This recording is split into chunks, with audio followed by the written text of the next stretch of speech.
This is a niche product, perhaps depending on how it's structured and how it's presented to people. I know as I get older, the concept of writing a $100,000 plus check in return for $550 or $575 a month is kind of daunting even for me, and I know the longevity tables and the like.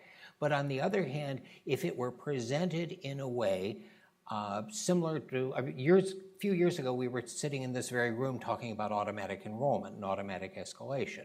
And at the time, that was more of a concept rather than a reality. So I see this as being a reality, assuming that it's offered in a way that people can understand it and can take it easily.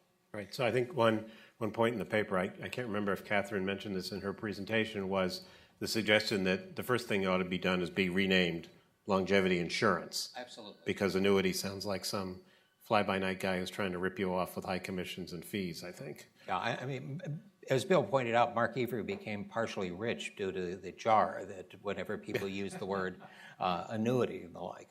Ben, I want to make one point that I want you to confirm one point that someone asked me about and then ask you to respond to Hank's comments.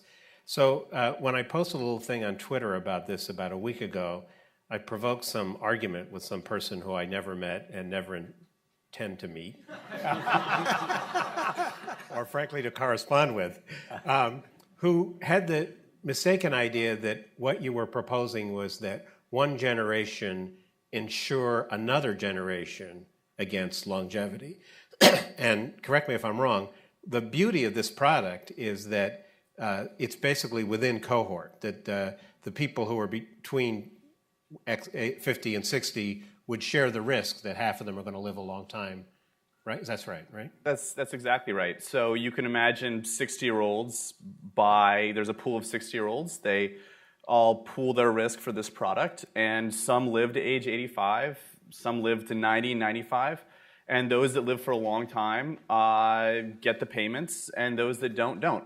And it works the same way that other insurance markets work, where there's some state of the world which is realized for some people. Some people's houses burn down, some people get in car accidents, and they're the ones who get the payments. And the ones who don't have that state of the world, their premiums go to pay for the people who do realize that. So this is not a generational issue. This is an insurance issue within the same cohort. Right.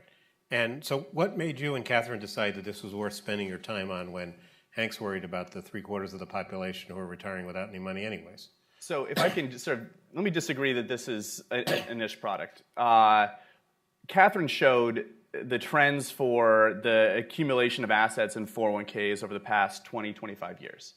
But what we didn't show were projections, right? So we're in the middle of an ongoing trend.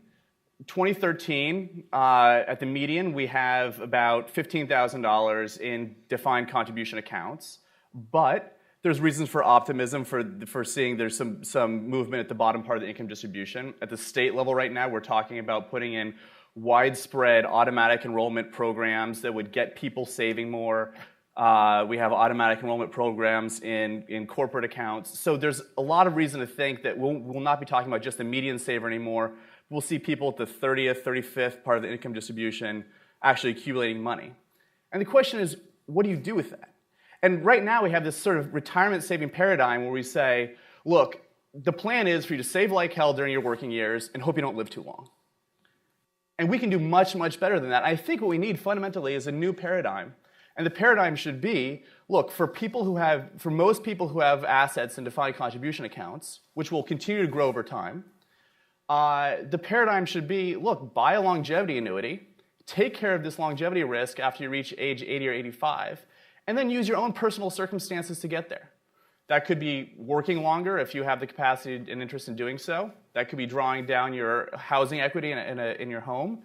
That could be relying on your offspring if you have supportive children.